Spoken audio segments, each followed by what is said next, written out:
दिसेल माणसाचा चेहरा, पण काळजाचा चुकेल ठोका. एका थरारक घटनेवर आधारित आजची भयकथा म्हणजे भीतीचा मोठा धोका. कथेला सुरुवात करण्यापूर्वी एक छोटीशी विनंती आहे. जर तुम्ही या चॅनलवर नवीन असाल आणि आत्तापर्यंत चॅनल सबस्क्राईब केला नसेल तर लगेच सबस्क्राईब करा आणि बेल आयकॉन दाबा, जेणेकरून भविष्यात येणारी कोणतीही थरारक कथा तुमच्यापासून दूर राहणार नाही. शनिवारची ती सकाळ नेहमीसारखीच होती, पण पुण्याच्या त्या कॅफेमध्ये आर्यन, समीर, रिया आणि अनघा यांच्या डोक्यात काहीतरी वेगळं शिजत होतं. IT च्या कामातून कंटाळलेल्या या चौघांना काहीतरी थरारक हवं होतं. यावेळेस आपण तामिनी घाटात वाईल्ड कॅम्पिंग करूया, प्लस व्हॅलीच्या अगदी कडेला, जिथे नेटवर्क नसेल आणि लोक जायला घाबरतील. आर्यनने आपला प्लॅन मांडला. समीर सुरुवातीला थोडा घाबरला होता, पण मित्रांच्या हट्टापुढे त्याचं काहीच चाललं नाही. पुण्याहून तामिनी घाटाकडे जाताना पाऊस नुकताच थांबला होता. रात्रीचे 10 वाजले होते. धुक्यामुळे हेडलाईटचा प्रकाशही 5 फुटांच्या पुढे जात नव्हता. प्लस व्हॅलीच्या एका आडवाटेला, मुख्य रस्त्यापासून अर्धा किलोमीटर आत एका मोकळ्या पठारावर त्यांनी कॅम्प लावण्याचे ठरवले. आजूबाजूला फक्त घनदाट झाडी आणि खाली खोल दरी होती. आर्यनने शेकोटी पेटवली. मोबाईलला नेटवर्क नव्हते. चहूकडे सामसूम होती. फक्त रातकिड्यांचा किर्र आवाज शांतता भंग करत होता. समीरने चिकन बनवायला घेतले, तर अनघा आणि रिया गप्पा मारत बसल्या होत्या. अचानक आर्यनचा कॅमेरा एका बाजूला स्थिर झाला. मित्रांनो, तिकडे बघा, ने दबक्या आवाजात सांगितले. शेकोटीच्या प्रकाशाच्या अगदी शेवटच्या टोकावर, जिथे काळोख सुरू होतो, तिथे एक आकृती बसलेली होती. तो एक माणूस होता. त्याने गडद निळ्या रंगाचे जॅकेट घातले होते. डोक्यावर हुड असल्यामुळे चेहरा दिसत नव्हता. तो शांतपणे गुडघ्यात मान घालून बसला होता. कोणीतरी स्थानिक असावा, रिया म्हणाली. आर्यनने आवाज दिला, भाऊ, इकडे या, जेवायला आमच्यासोबत बसा. तो माणूस काहीच बोलला नाही, पण हळूच उठला आणि अतिशय संथ पावलांनी चालत शेकोटीजवळ येऊन बसला. त्याने मान वर केली नाही, फक्त हाताने खुणावली की त्याला भूक लागली आहे. त्या माणसाने समीरने दिलेले ताट घेतले. तो अतिशय विचित्र पद्धतीने जेवत होता, जणू त्याने अनेक दिवसांपासून अन्न पाहिलेलेच नसावे. समीरने विचारले, भाऊ, तुम्ही कुठले? इथे या वेळेला काय करताय? त्या माणसाने उत्तर दिले नाही, पण त्याने हळूच मान वळवून समीरकडे पाहिले. त्याचे ओठ हलले, पण आवाज समीरच्या कानात घुमला. हुबेहूब समीरच्याच आवाजात, मी रस्ता विसरलोय, तो म्हणाला. समीर दचकला. तो आवाज स्वतःचाच असल्यासारखा त्याला वाटला, पण रियाने तर्क लावला, समीर, घाबरू नकोस. काही लोकांना दुसऱ्यांचा आवाज कॉपी करायची सवय असते. त्याला इकोलालिया म्हणतात. आर्यनने या सगळ्यांचा एक फोटो काढला. त्याला वाटलं हा क्षण टिपून ठेवावा, पण जेव्हा त्याने कॅमेऱ्याच्या स्क्रीनवर प्रिव्ह्यू पाहिला, तेव्हा त्याचे हात थरथरू लागले. फोटोमध्ये आर्यन, रिया, अनघा आणि समीर शेकोटीभोवती बसले होते, पण समीरच्या शेजारी, जिथे तो माणूस बसला होता, तिथे फक्त शून्यता होती. तिथे कोणीच नव्हते.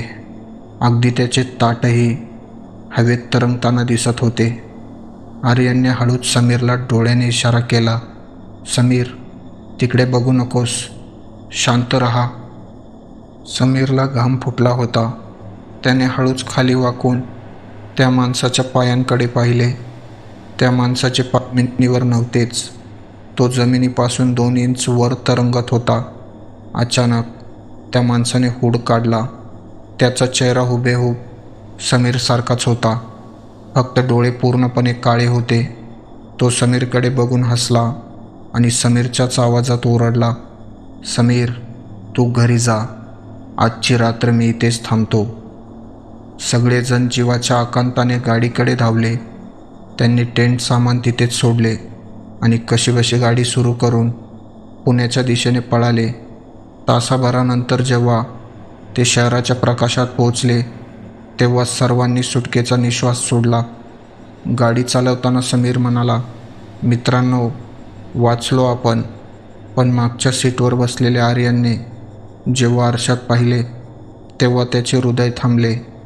समीरच्या गळ्यावर एक छोटीशी खूण होती, जी मूळ समीरला कधीच नव्हती. आणि आर्यनला आठवले की गाडीत बसताना समीर सर्वांच्या शेवटी आला होता. आर्यनने थरथरत्या हाताने खिशातून समीरचा फोन काढला. त्यावर एक मेसेज आला होता, जो त्या क्षणी समीरच्या नंबरवरून आला होता. "आर्यन, मला वाचवा. मी अजूनही तामिनीच्या त्याच टेंटमध्ये लपलोय. तो माझ्यासारखा दिसणारा माणूस तुमच्यासोबत गाडीत बसलाय." गाडी पुण्याकडे सुसाट धावत होती. आर्यनच्या हातातला फोन थरथरत होता. स्क्रीनवर तो मेसेज अजूनही चमकत होता, "मी अजूनही तामिनीच्या त्याच टेंटमध्ये लपलोय. तो माझ्यासारखा दिसणारा माणूस तुमच्यासोबत गाडीत बसलाय." आर्यनने हळूच मान वळवून ड्रायव्हर सीटच्या शेजारी बसलेल्या समीरकडे पाहिले. तो समीर शांतपणे बाहेरच्या काळोखाकडे बघत गाणी गुणगुणत होता. पण एक विचित्र गोष्ट आर्यनच्या लक्षात आली. बाहेर पाऊस पडत असूनही समीरचे कपडे पूर्णपणे कोरडे होते, जणू तो कधी टेंटच्या बाहेर आलाच नव्हता. रिया घाबरत म्हणाली, "आर्यन, काय झालं? असा गप्प का झालास?" आर्यनने रियाला फोन दाखवणार इतक्यात समोर बसलेल्या समीरने अचानक मान मागे वळवली. त्याचा चेहरा स्थिर होता, पण मान पूर्णपणे मागच्या सीटकडे वळली होती. "आर्यन, मेसेज वाचलास का?" समीर खूप घाबरलाय ना तिथे. टेंटमध्ये गाडीत बसलेला समीर विचित्र आवाजात म्हणाला. रिया आणि अनघा किंचाळल्या. आर्यनने जोरात ब्रेक मारला. गाडी रस्त्याच्या कडेला एका मोठ्या झाडाजवळ थांबली. गाडीतली लाईट लुकलुकू लागली. आर्यन ओरडत म्हणाला, "तू कोण आहेस? समीर कुठे आहे?" तो समीर खळखळून हसू लागला. त्याचा आवाज आता माणसाचा वाटत नव्हता. तो जणू अनेक आवाजांचे मिश्रण होता. "मी कोण? मी तोच आहे जे तुम्ही शोधायला आला होतात. तुम्हीच तर मला जेवायला बोलावले ना." पाहुण्याला असं अर्ध्यातून सोडून जायचं नसतं. अचानक गाडीचे सर्व दरवाजे लॉक झाले. बाहेर धुके इतके वाढले की गाडीच्या काचांच्या पलीकडे काहीच दिसेनासे झाले. त्या धुक्यातून शेकडो सावल्या गाडीच्या दिशेने येताना दिसू लागल्या. त्याच वेळी आर्यनच्या फोनवर पुन्हा रिंग वाजली. समीरचा व्हिडिओ कॉल येत होता. आर्यनने थरथरत्या हाताने कॉल उचलला. स्क्रीनवर खरा समीर दिसत होता. तो टेंटच्या कोपऱ्यात लपला होता आणि बाहेरून कुणीतरी टेंट फाडण्याचा प्रयत्न करत होतं. खरा समीर रडत म्हणाला, "आर्यन, प्लीज वाचव मला. हे लोक माझे कपडे, माझा आवाज सगळं चोरतायत.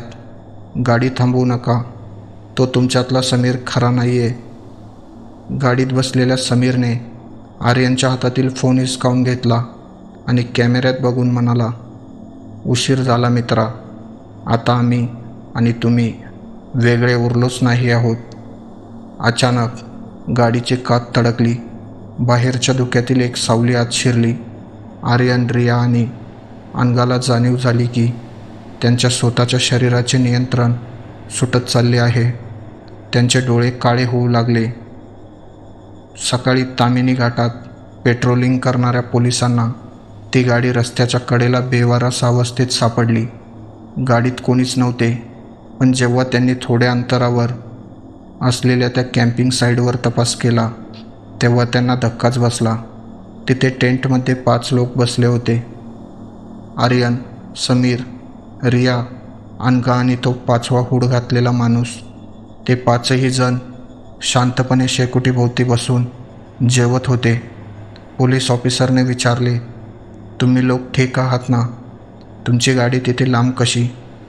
त्या 5ही जणांनी एकाच वेळी मान वर केली. त्यांचे चेहरे आता अगदी सारखे दिसत होते. ते सर्व एकाच सुरात म्हणाले, आम्ही ठीक आहोत साहेब. आम्ही फक्त पाहुण्यांची वाट बघतोय. तुम्ही पण जेवायला बसताय ना? ऑफिसरच्या वॉकी टॉकीवर अचानक मेसेज आला, साहेब, गाडीत 4 मृतदेह सापडलेत, पण त्यांचे चेहरे ओळखू येत नाहीत. तर ही होती आजची बाईकथा. व्हिडिओ आवडला असेल तर व्हिडिओला लाईक आणि शेअर करा. आणि अशाच नवनवीन बाईकथा ऐकण्यासाठी चॅनलला सबस्क्राईब करायला विसरू नका, कारण खरी भीती अजून बाकी आहे.